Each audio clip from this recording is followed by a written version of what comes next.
ದನ ಕಾಯುವ ಹುಡುಗನಿಗೆ ಹೋಗಿ ಬಸವಣ್ಣ ಕೈ ಮುಗಿದು ಶರಣು ಶರಣಾರ್ಥಿ ಅಂತ ಹೇಳಿ, ನೀ ದೊಡ್ಡ ಶರಣಪ್ಪ, ನೀ ದೇವ್ರದಿ ಅಂತಂದ. ತುರ್ಗಾಹಿ ರಾಮಣ್ಣಂದ, ನಾ ಹೆಂಗೆ ದೇವ್ರಾಗ್ತೀವ್ರಿ, ನಾವೆಲ್ಲ ದನ ಕಾಯೋರು ಅಂದ. ಅವಾಗ ಬಸವಣ್ಣವ್ರಂದ್ರೆ ಇಲ್ಲ ಇಲ್ಲ ನೀನು ದೇವ್ರ. ಅವ ತುರ್ಗಾಹಿ ರಾಮಣ್ಣಂತಾನ, ನಾವು ದನ ಕಾಯೋವ್ರಿ, ದನ ಕಾಯೋರು ಹೆಂಗೆ ದೇವ್ರಾಗ್ತೀವಿ. ಬಸವಣ್ಣಂದ, ದೇವ್ರದಾನಲ್ಲ ಅವ ಜನ ಕಾಯ್ತಾನ, ನೀ ದನ ಕಾಯ್ತಿ, ವ್ಯತ್ಯಾಸ ಇಷ್ಟೇ, ಕಾಯೋರು ದೇವರಾಗ್ತಾರೆ, ಜನ ದನ ಪ್ರಶ್ನೆ ಇಲ್ಲ. ಅದಕ್ಕೆ ಕಾಯುವವರು ದೇವರಾಗ್ತಾರೆ. ಇಂಥದ್ದೇ ಒಂದು ಘಟನೆ ದೇವದುರ್ಗ ತಾಲೂಕಿನಲ್ಲಿ ನಡೀತು. ಒಂದು ಕೋತಿಗುಡ್ಡ ಅಂತ ಸಣ್ಣ ಹಳ್ಳಿಯಲ್ಲಿ ರಮೇಶ್ ಬಲ್ಲಿದನ್ನುವಂಥ ಒಂದು ಹುಡುಗ ದನ ಕುರಿ ಕಾಯ್ಕೊಂತಿದ್ದ. 12ರಿಂದ 15 ವರ್ಷದೊಳಗೆ. ಅವನು ಶಾಲೆಗೆ ಹೋಗಿಲ್ಲ, ಅಕ್ಷರ ಕಲ್ತಿಲ್ಲ. ಅಂಥ ಹುಡುಗನ್ನ ಬೆಂಗಳೂರಿನ ಒಂದು ಸಂಸ್ಥೆ ಹೆಲ್ಡ್ ಹೈ ಅವನು ಬೆಂಗಳೂರಿಗೆ ಕರ್ಕೊಂಡು ಹೋಗ್ತು. ಕರ್ಕೊಂಡೋಗಿ ಏನು ಮಾಡಿದ್ರು ಅಂದ್ರೆ ಇಂಗ್ಲೀಷ್ ಕಲಿಯಕ್ಕೆ ಹಚ್ಚಿದ್ರು.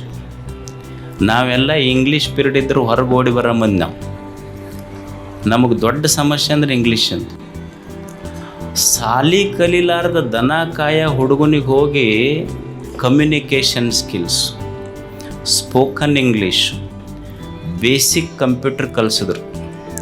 ಸುಮಾರು 6 ತಿಂಗಳಿಂದ 1 ವರ್ಷದೊಳಗೆ ಒಟ್ಟ ಸಾಲಿ ಕಟ್ಟೆ ಹತ್ತಲಾರ್ದ ಹುಡುಗ ಇಷ್ಟು ಚಲೋ ಇಂಗ್ಲೀಷ್ನಾಗ ತಯಾರಾದ್ನಲ್ಲ.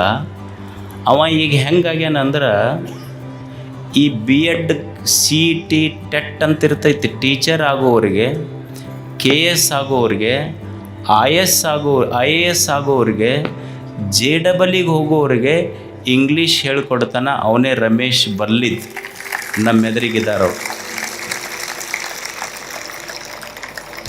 ಸಾಲಿ ಕಲಿಲಾರ್ದ ಮನುಷ್ಯ, ಸಾಲಿ ಕಟ್ಟಿ ಹತ್ತಲಾರ್ದ ಮನುಷ್ಯ ಇಷ್ಟು ಚಲೋ ಇಂಗ್ಲೀಷ್ ಕಲ್ತು ಇವತ್ತೆಲ್ಲರಿಗೆ ಇಂಗ್ಲೀಷ್ ಕಲಿಸ್ತಾ ಇದ್ದಾನೆ. ಸುಮಾರು 4ರಿಂದ 5 ಲಕ್ಷ ಮಕ್ಕಳ ಜೊತೆ ಸಂವಾದ ಮಾಡಿದ್ದಾನೆ. ಕರ್ನಾಟಕದಲ್ಲಿ ಹಳ್ಳಿಗಳಲ್ಲಿ ಮಕ್ಕಳಿಗೆ ಈ ಇಂಗ್ಲೀಷಿನ ಭಯ ಹೋಗಬೇಕು ಅಂತ ಸುಮಾರು 700 ಕಾರ್ಯಕ್ರಮಗಳನ್ನು ಮಾಡಿದ್ದಾನೆ. ಅಂಥ ವ್ಯಕ್ತಿ ಅಂದ್ರೆ ಶಾಲೆಯ ಕಟ್ಟೆ ಹತ್ತದೆ. ಇವತ್ತಿಗೂ ನಾ ಕೇಳಿದೆ, ನಿಂದು ಯಾವ್ದಾರ ಸರ್ಟಿಫಿಕೇಟ್ ಏನಾರ ಸಿಗ್ತಾವನ್ನೋ ಅಂತ.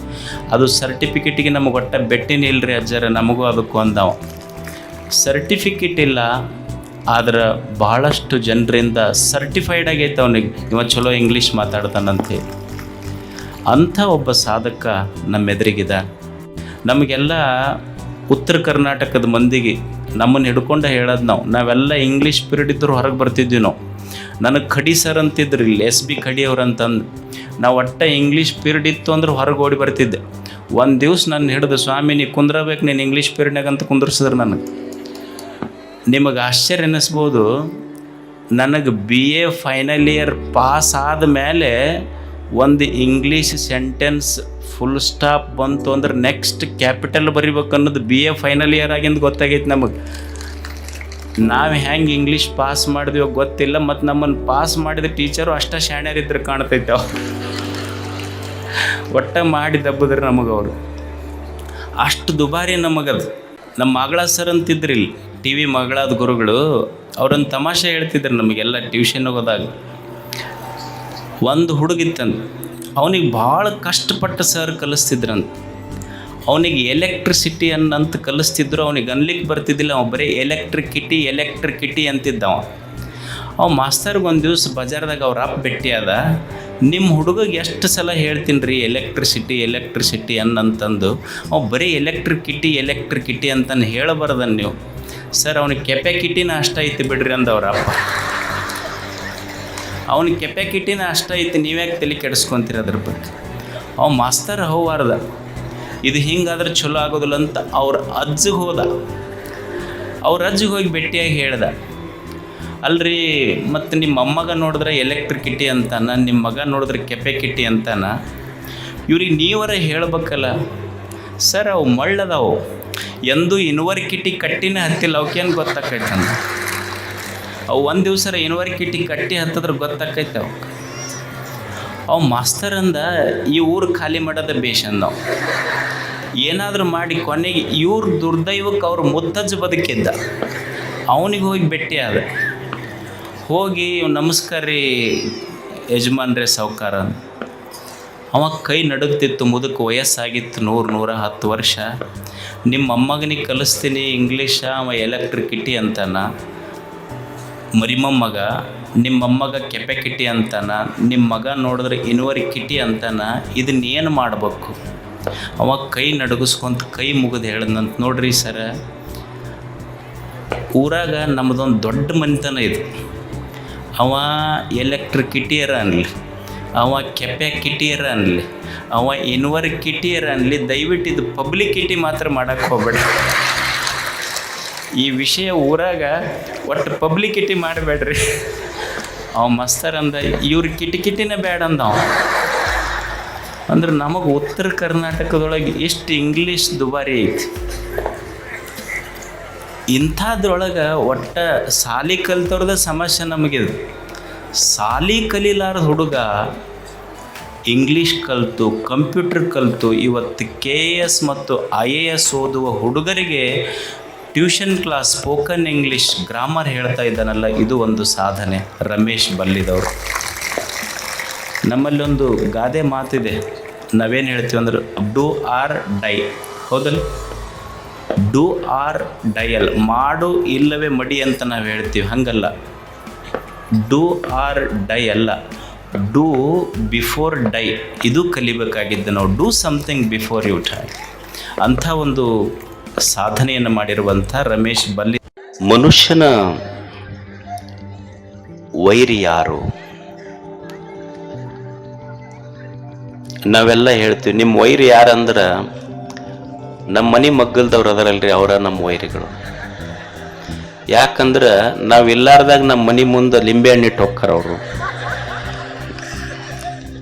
ಇಲ್ಲ ನಮ್ಮ ಮನೆ ಮ್ಯಾಳಿಗೆ ಮೇಲೆ ಏನಾರ ಒಗದು ಹೋಗಿರ್ತಾರ, ಇಲ್ಲ ಅವೇನ ಕುಂಕುಮಾರಿಸಿನ ಉದುರ್ಸಿ ಹೋಗ್ತಾರ ಅಂತ ಹೇಳಕತ್ತಿ. ಏನೇನು ನೀವು ಉದುರಿಸಿದವ್ರ ಬಗ್ಗೆ ತಲೆ ಕೆಡಿಸ್ಬೇಡ್ರಿ, ಅವರ ಉದುರಿ ಹೋಗ್ತಾರ ಅಷ್ಟ, ಅದ್ರ ಬಗ್ಗೆ ತಲೆನೇ ಕೆಡಿಸ್ಕೋಬಾರ್ದು. ಅದನ್ನು ಮನುಷ್ಯನ ನಿಜವಾದ ವೈರಿ ಯಾರು? ನಾವು ನಮ್ಮ ಮನೆ ಮಗ್ಗಲ್ದವ್ರು ವೈರಿಗಳಂತೀವಿ, ಅಥವಾ ನಮ್ಮ ಮನೆಯವ್ರ ನಮಗೆ ವೈರಿಗಳದಾರಿ ಅಂತೀವಿ. ಒಬ್ಬ ತತ್ವಜ್ಞಾನಿ ಅವ ತಪ್ಪನ್ನ ಮಂದಿ ಕಡೆ ಬಟ್ಟ ಮಾಡಿ ತೋರಿಸೋದಿಲ್ಲ. ಒಬ್ಬ ವ್ಯಕ್ತಿಯ ನಿಜವಾದ ವೈರಿ ಯಾರು ಅಂದ್ರ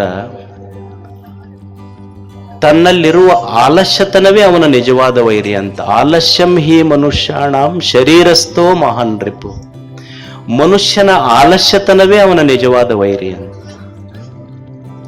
ಆಲಸ್ಯತನ ಅಂದ್ರೆ ಏನು? ಆಲಸ್ಯತನದ ಒಂದು ಅರ್ಥ ಏನಂದ್ರ ಓದಬಾರ್ದು, ಪಾಸ್ ಆಗ್ಬೇಕು, ಅಡಿಗೆ ಮಾಡಬಾರ್ದು, ಹೊಟ್ಟೆ ತುಂಬಬೇಕು, ದುಡಿಬಾರ್ದು, ಶ್ರೀಮಂತರಾಗಬೇಕು. ಇದು ಆಲಸ್ಯತನ. ಓದಬಾರ್ದು, ಪಾಸರ ಆಗ್ಬೇಕು.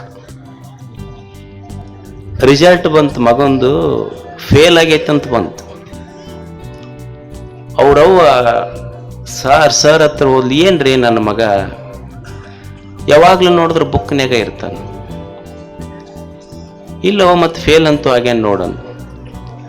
ಆಕಿ ಬಂದು ನೋಡಿದ್ಲು, ಅವ ಮಗ ಬುಕ್ನ್ಯಾಗ ಇರ್ಲಿಲ್ಲ, ಫೇಸ್ಬುಕ್ನ್ಯಾಗ ಇದ್ದವ. ನಮ್ಮ ಹುಡುಗರು ಯಾವಾಗ ಅವ್ರ ವ್ಯಕ್ತಿತ್ವ ಬೆಳಿತೈತಿ ಅಂದ್ರ ಪ್ರತಿನಿತ್ಯ ತಲೆಯಾಗ ಫೇಸ್ಬುಕ್ ನೋಡ್ಬೇಕಂತ ಇರಬಾರ್ದು.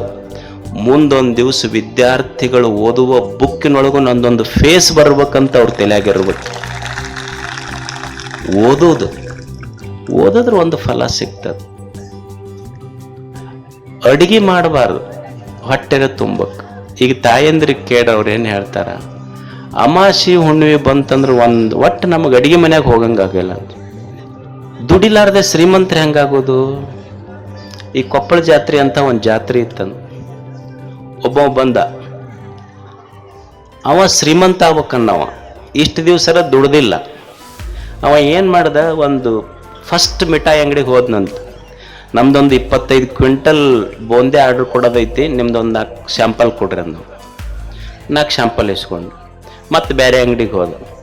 ನಮ್ದೊಂದು 25 ಕ್ವಿಂಟಲ್ ಬೋಂದೆ ಆರ್ಡ್ರ್ ಕೊಡೋದೈತಿ, ಒಂದು 4 ಶಾಂಪಲ್ ಕೊಡ್ರಿ. ಮತ್ತು 3ನೇ ಅಂಗಡಿಗೆ ಹೋದ. ನಮ್ದೊಂದು 25 ಕ್ವಿಂಟಲ್ ಬೋಂದೆ ಆರ್ಡ್ರ್ ಕೊಡೋದೈತಿ, ಒಂದು 4 ಶಾಂಪಲ್ ಕೊಡ್ರಿ. ಹಂಗೆ ಒಂದು 50 ಮಿಠಾಯಿ ಅಂಗಡಿಗೆ ಹೋದ. ಇವಂದ ಒಂದು 2 ಕ್ವಿಂಟಲ್ ಹತ್ತು ಮುಂದೊಂದು ಅಂಗಡಿ ಇಟ್ಟು ಬಿಸ್ನೆಸ್ ಮಾಡ್ದ. ದುಡಿಬಾರದು, ಮಸ್ತ್ ಶ್ರೀಮಂತರಾಗಬೇಕು. ಇದ್ದಾಗ ಮನುಷ್ಯ ದುಡಿದೆ ಇದ್ರ ಹೆತ್ತವ್ರಿಗಲ್ಲ, ಇದ್ದಾಗ ದುಡಿದೆ ಇದ್ರ ಮನುಷ್ಯ ಹೆತ್ತವ್ರಿಗೆ ಅಷ್ಟೇ ಅಲ್ಲ, ಸತ್ತಾಗ ಹೊತ್ತವ್ರಿಗೆ ಭಾರ ಆಗ್ತಾನೆ. ದುಡ್ದು ಉಣ್ಬೇಕು ಅನ್ನೋದು ಕಲಿಬೇಕು ಮನುಷ್ಯ. ನಮ್ಮ ನಾಯಕರು ಯಾರು ಅಂದ್ರೆ ಎಂತಿಂತ ಅಂಗಿ ಹಾಕ್ಕೊಂಡು ಎಲ್ಲೋ ಕುಂತಿರ್ತಾರಲ್ಲ, ಅವ್ರ ಹಿಂದೆ ಹೋಗ್ಬಾರ್ದು. ಕಾಯಕವೇ ನಮ್ಮ ನಾಯಕ, ಅವ ನಿಜವಾದ ನಾಯಕ.